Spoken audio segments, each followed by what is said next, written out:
Oh, hey, it's Megan, and it's May, which means it is both Postural Awareness Month and Mental Health Awareness Month. And although those things may seem separate, they are not. They absolutely intertwine and they absolutely affect each other. And that's what we're going to be talking about today. We're going to be talking about 5 sneaky ways that weak posture might be stealing your joy and sabotaging your success and your progress in your life and in your business. But before we jump into those 5, I recorded a brand new 5 minutes workout for you to tone and tighten your tushy and triceps and help you to feel calm and confident and strong and energized in your body, and of course strengthen your posture at the same time. But I would love to share that with you. I'd love for you to check that out. So the link to grab that free 5-minute workout is in the show notes. So make sure to grab that because you're going to love it. It's a fun and fast way to get things moving, get everything fired up and a little perked up, if you know what I mean. So yes, grab that as my special gift for you. So let's talk about the sneaky ways that weak posture might be affecting your life, your health, your happiness, your productivity. So you'll notice that I don't call it bad posture because I don't think we need to call it bad and good posture. It's either strong or it's weak, because posture is in reference to the alignment of your spine and the natural neutral S curvature of your spine. However, in our modern life, which is a direct contributor to this weak posture that we're talking about, we spend a lot of time sitting down. And a lot of that time is engaged with something in front of us. So usually that's some sort of device, whether it's a phone, a tablet, a laptop, a desktop, a car, a fork, a spoon, what have you. We tend to spend a lot of time sitting, which causes hip flexion, compression in the lower back. It can cause numbness in the legs and the feet. It tends to cause a rounding of the shoulders and a forward head posture, all of which fall in the category of a weak posture. And what weak posture doesn't just refer to when we're sitting, because it translates to your standing postures, you're moving, you're dancing, everything. And so that weak posture is more that posture of that slouched or slumped, rounded over, which I'm sure you can just fully see it in your mind's eye. You know what it looks like. You felt it in your body. And here's the thing that we're starting to see. The American Posture Institute did an incredible training recently that just literally blew my mind. And they were talking about how posture is declining at the rate of technological advances. So the more our technology advances, the weaker and weaker our posture is getting. Because humans are not designed to sit and be sedentary. We're designed to be up and moving and adapting to the challenges that life presents us physically and emotionally. And that helps us to move into all of these different ranges of motion with more ease and less, or ideally no, pain. And so when you're able to adapt and rebound and stay in strong posture and be able to create and generate strength and energy, that is a strong posture, right? So strong posture is often what you would kind of associate with that sort of upright, open, chest lifted, looking forward, walking tall, confident, vibrant, magnetic sort of personality that you felt in your body at many times, I hope, and often and frequently. And so what we're looking to do is spend more time in that stronger posture, and ideally less and no time in weak posture. Although, admittedly, primarily because of the way our life is in our modern society, at least in Western cultures. I can't speak to all cultures all around the world, but most of us, especially online business owners and even brick and mortar business owners, we spend a lot of time sitting down, whether that's commuting or working at your desk. And so what we want to think about is, how can you bring more awareness to your posture so that you are spending more time in this upright, open, grounded, confident, elegant, dare I say, posture that is ideal, right? It's a stronger alignment. So what we're going to talk about are the 5 different ways that it might be playing into your life that you maybe haven't recognized yet. until now, and we're going to talk about how we can begin to shift that. So let's go right into that connection between posture and mental health. So it's really not a far stretch when you think about it. If I asked you to picture the posture of someone who is sad or defeated or tired, you would probably go right into a slouched posture, rounded shoulders, forward head, right? I don't want you to do it because that's a weaker posture that might cause pain. But the contrast to that is if you explained or even went into posture of someone who just had a really amazing call or a really amazing session, who's feeling very victorious, who's feeling happy, who's feeling energized, it's a much more upright, open, stronger posture, right? And so there is a direct link between your posture and your mood. And they have an ongoing cycle of communication, right? By way of your vagus nerve, which is the main nerve of your nervous system, specifically your parasympathetic nervous system, your brain and your body are in constant communication.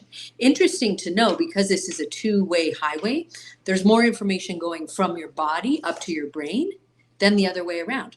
I thought it would be vice versa, that your brain would be telling your body more. No, your body is constantly communicating with a lot more frequency to your brain.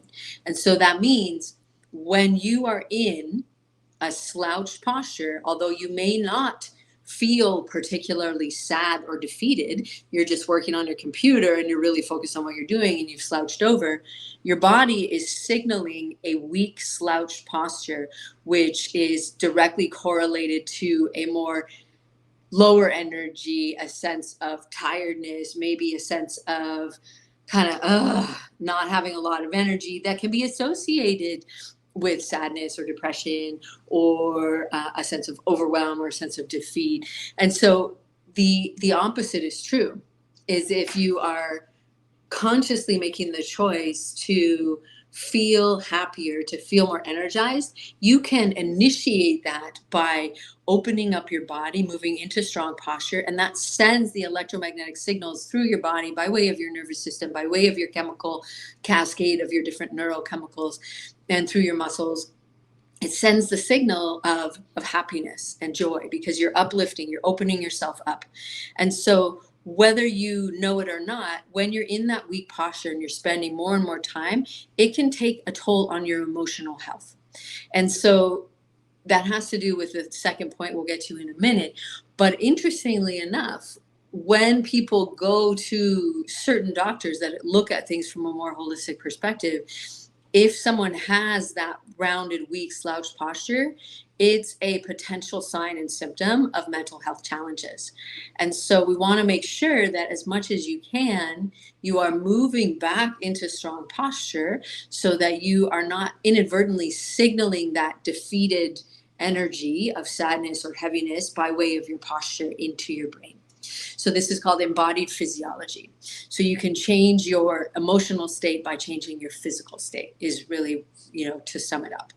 And a lot of that has to do with the second way that posture might be affecting you. So when you are in a weak, collapsed posture, everything drops and is compressed. So that's maybe why you start to experience lower back pain or nerve compression in your legs and in your feet. But it's certainly why, if you were to do it right now, and don't overdo it, but just let your shoulders drop down a little bit, let your chest drop. Is it easy for you to breathe deeply right now? Okay, so take a big deep breath, or try to. And now lift your belly, feel your spine lengthen up, relax your shoulders back, move your head back a little bit, and now try again. You might notice in that more upright, stronger posture, it's a lot easier for you to breathe deeply. And we know that your breath is the carrier of your prana, of vital life force energy, oxygen, nutrients, all of those things throughout your entire body and up to your brain. But when you are in a weak, collapsed posture, it decreases your lung capacity, so your ability to take a deep breath, by upwards of 30%, which is pretty significant when it comes to a life-sustaining essential nutrient, right? That's pretty significant. So when you're in that weak posture and you're trying to breathe, your body recruits the secondary backup dancers or the backup team for breathing, because you're collapsed. Your diaphragm, which is your main breathing muscle that wraps around the full circumference of the bottom of your rib cage, is not able to fully expand and relax because you're squashed, right? You're collapsed. But when you are upright and open and you're able to breathe slow, deep breaths, and whether that's aware or not, you just have that ability because the diaphragm can actually move to do its job. You are able to breathe more deeply. So when we are in that collapsed posture, when your breath capacity is diminished and you're taking short, shallow breaths, you're triggering the muscles of the neck and shoulders, which are the backup team, right? They're the backup dancers, if you will, for breathing, which are already tight because, you're in that weak forward head posture. What happens there is you're breathing in a stressed pattern. When we are stressed, when we're in a survival state, we take short, shallow breaths so that we hasten or we quicken the oxygen carbon dioxide exchange. So what's happening there is whether you are quote unquote stressed or not, you're triggering more stress. So that triggers more inflammation. It can trigger more tension. It can trigger more irritability, less patience. It can then contribute to that anxiety or depression or distractibility or whatever it is, if there's anything that you deal with by your unique constitution, or because you're in that weak posture, you're triggering it because of your posture. Okay. What happens there is that inadvertently we're triggering more stress, right? And and if you don't, now, stress is associated with every major chronic disease. So no bueno. I think, that point can probably end there. Stress and contributing to disease, that's enough to want us, hopefully, to motivate you to kind of think, oh, okay, well, maybe a little stronger through the posture so I have less stress, right? And so stress is not your ideal state, right? When we're stressed, we're in the red zone. We're in that sort of frantic, frazzled vibe of the worn out woman. So again, when we sit up and we breathe slow, deep breaths, we're sending that signal of safety. Ultimately, we're sending a signal of calm presence, connected awareness. We're cultivating a connection to the present moment. So that's really quite powerful. So when you are in slouch posture and your breath rate is affected, we're taking short, shallow breaths, we tend to have less blood flow throughout the entire body, right? And so, of course, you're smart, that includes your brain. So here's the second, I made up a new word there. The third way, words, they're hard sometimes. The third way that posture might be affecting you. So when we experience that sense of kind of brain fog, or if we're feeling stressed, or maybe you don't even notice it, but you're in that weak posture, and because you're not breathing properly, we have less oxygen to the body, by that potential 30%. We actually see an increase in distractibility. We see an increase in forgetfulness, irritability, and confusion. All of those things increase. And so that means that there's a higher likelihood to make mistakes. And we know that not only are mistakes costly from a time perspective, they can be costly from a financial and impact perspective, right? Depending on the work that you're doing. So that's really important. So when we have less blood flow to the brain and the ability to focus and stay present, there's actually another interesting phenomenon that is called digital dementia, is that we're so reliant on our devices to do things for us, to help with our multitasking, remember everybody's phone number, all of those things, right? So we actually have a decreased capacity in our brain for memory, because we're using external hard drives, if you will, your phone or whatever, to remember those things for you. So again, that's just another little side thing that might be affecting you. I know for me, I when I was younger, I remember I used to know a lot of people's phone number. I think I only really know Justin's at this point. That's, and my own, obviously. But that's, just goes to show. Anyways, so that's number 3. Okay, so then the kind of byproduct of that is, if we have less oxygen flow to the brain and we are making more mistakes, we have decreased productivity, et cetera, et cetera. The other thing that can happen there is our creativity is diminished because we're experiencing that brain fog. So when you are not in that flow state, and you are feeling either tired or irritable because your body's hurting because you're in that weak posture, you're having less productivity, less focus, less creativity because we're in a stress state, right? By way of our posture, physiologically, by way of your breath, we're triggering stress. And we know that when we're under stress, we're more likely to self-sabotage. If you haven't listened to other episodes, I talk a lot about saboteurs and the ways we get in our own way. And when we are experiencing stress, because of the part of the brain that we're activated in, we are activated in these mechanisms of self-protection that are called the saboteurs, or these patterns of self-sabotage. So what tends to happen is we have more procrastination, we have more self-doubt, the judging voice in our head gets louder, or maybe you go the other way and you overdo it, you overwork, you overgive, you overthink. So that tends to happen more frequently. Okay, so self-sabotage tends to happen more frequently when we are stressed, and that is contributed to by our weak posture. So the last one may seem the most obvious, so that's why I left it for last, is because when we have weak posture, it affects how we feel. I know that seems obvious, but how we feel physically, right? We touched on a little bit of the pain levels, the energy levels, the focus, the creativity, feeling like you're accomplishing things, living your purpose, all of that stuff, right? Inadvertently, because of the correlation between posture and mental health. But when we talk about it from the more of the physical perspective of when you are in strong posture, because of what's happening in your body, when we're in that open posture, we actually have a decrease in cortisol, which is one of our stress hormones. We have an increase in testosterone, which happens even if you are female, right? So all humans have testosterone, some just have more than others. So we have a decrease in our stress, so we have an increase in that motivational action taking. So we actually are likely to feel more confident. So if we're in weak posture, we have that feeling of collapse internally, externally. And so we have that lower energy level. And so what happens there is if you are feeling less confident in yourself and your body is closed off, you look a little bit more guarded, you look a little bit more unapproachable, and you're communicating that in your body language. Although you may not feel that way, right? That's important. I'm not saying that you necessarily are, by no means, because I can't see you, and maybe I know you, maybe I don't. I love you because you're listening.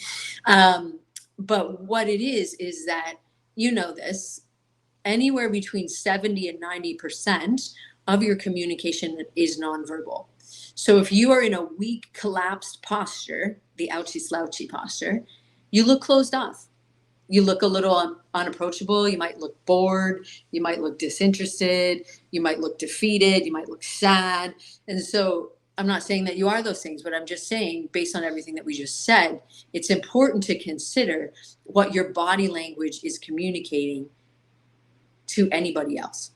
And this goes for any situation, right? A networking situation, a sales conversation, a coaching session, connection with your friend, whatever, right? And so that's really important for us to think about, because again, and that goes full circle back to our first point, is that your body language isn't just communicating silently to other people, it's communicating to your own nervous system and vice versa, right? And so that's so important. That's the mind-body connection, is through the vagus nerve, is through the nervous system.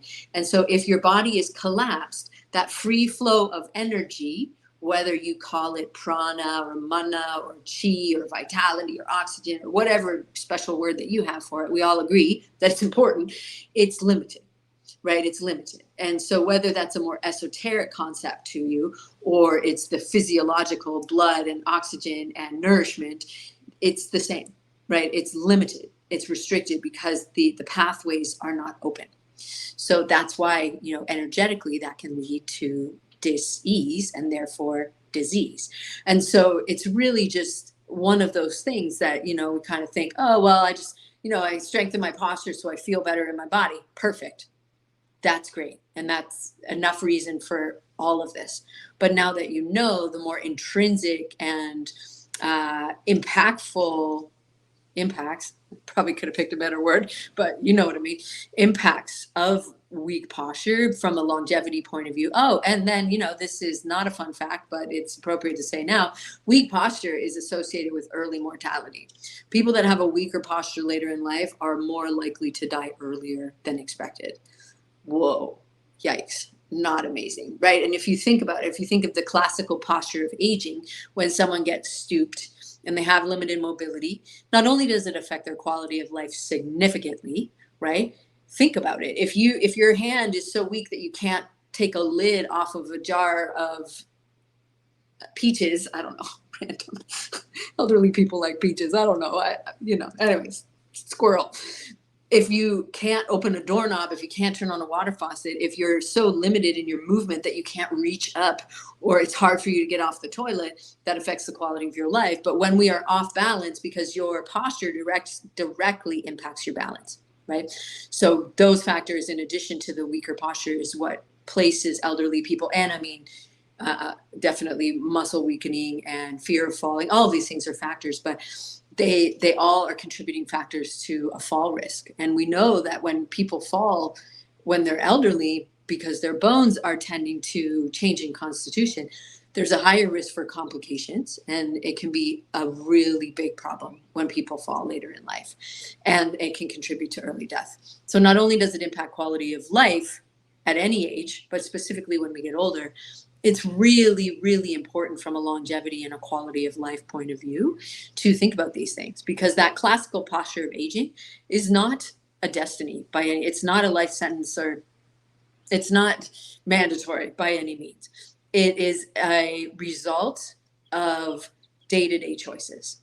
So are you going to choose to accelerate your postural fitness, or are you going to accelerate your postural aging? Because you have a choice. And not making a choice is a choice. And so accelerating your postural fitness looks like being proactive, looks like doing that 5-minute workout that you can grab by clicking the link here. It looks like moving your body more. It looks like having an amplified morning routine. It looks like getting up and moving away from your computer, taking a little shaky break power pause. It looks like going for more walks. It doesn't have to look like strenuous workouts. And in fact, little bits over time throughout the day are a lot more beneficial, because we want to make sure that we're not just moving once, doing your workout in the morning and then sitting all day, right? That's definitely not a balanced ratio. You can't sit at your desk and be sedentary in slouch posture for 8 hours and think that 1 hour workout or 1 hour of yoga is going to balance that out. It's not. Right. And so that's why, having a standing desk or a standing workstation capability, so that you can sometimes sit, sometimes stand, or just integrate more movements. Maybe you have walking meetings. I recently joined a networking community, and one of the components, which I love, is one-to-one sessions. But a lot of it was done sitting down. And I thought, well, why can't we do a walk and talk? Why can't we walk and get to know each other? Because we all spend way too much time sitting down anyway. So integrating more movements in a really simple way. Because again, that's, there's another component of we can't just think that little bit of exercise in the morning is going to outweigh it, right? So it's called active sedentary.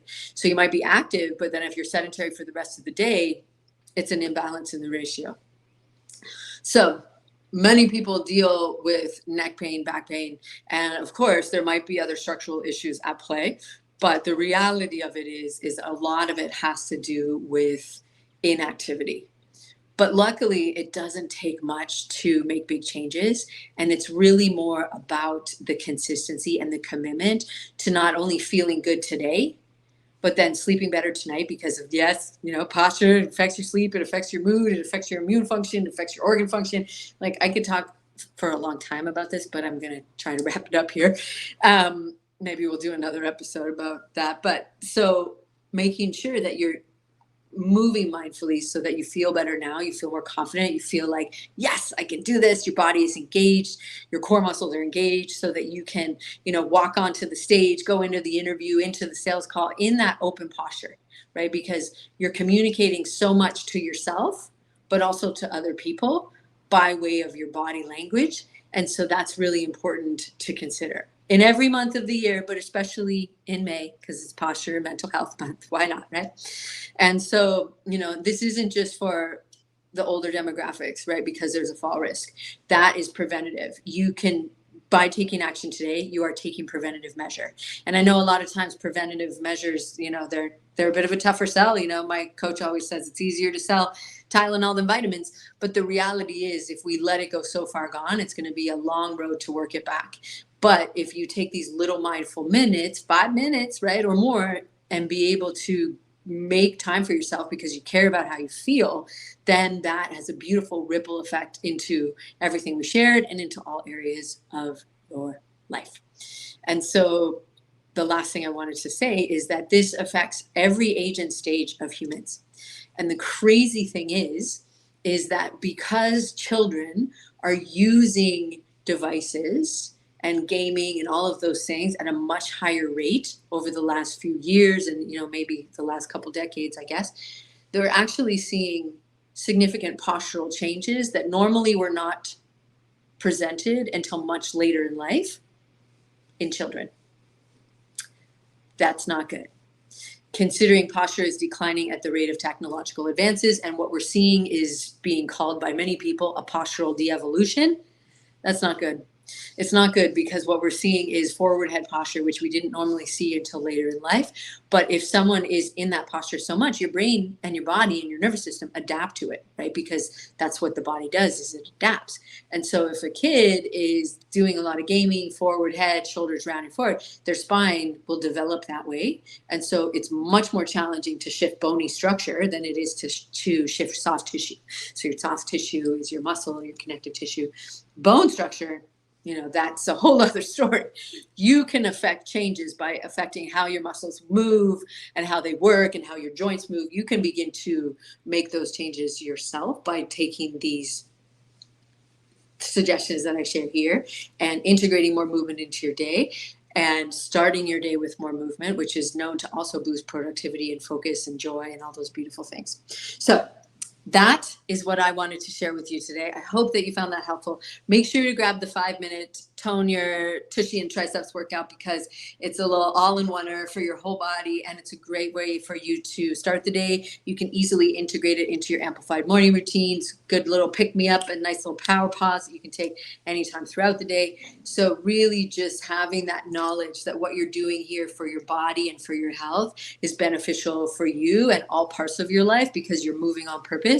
You're taking charge of your focus. You're really honing that ability to harness the power of your mind so that you can show up in that strong, open, powerful, confident posture, communicating that to your own system, but to everybody else that you encounter, so that you're showing up as the purposeful powerhouse that you are. So I hope that was helpful. I can't wait to hear what you think about the 5-minute mini workout.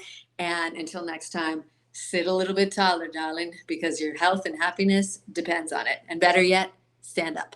Mwah. Love you lots.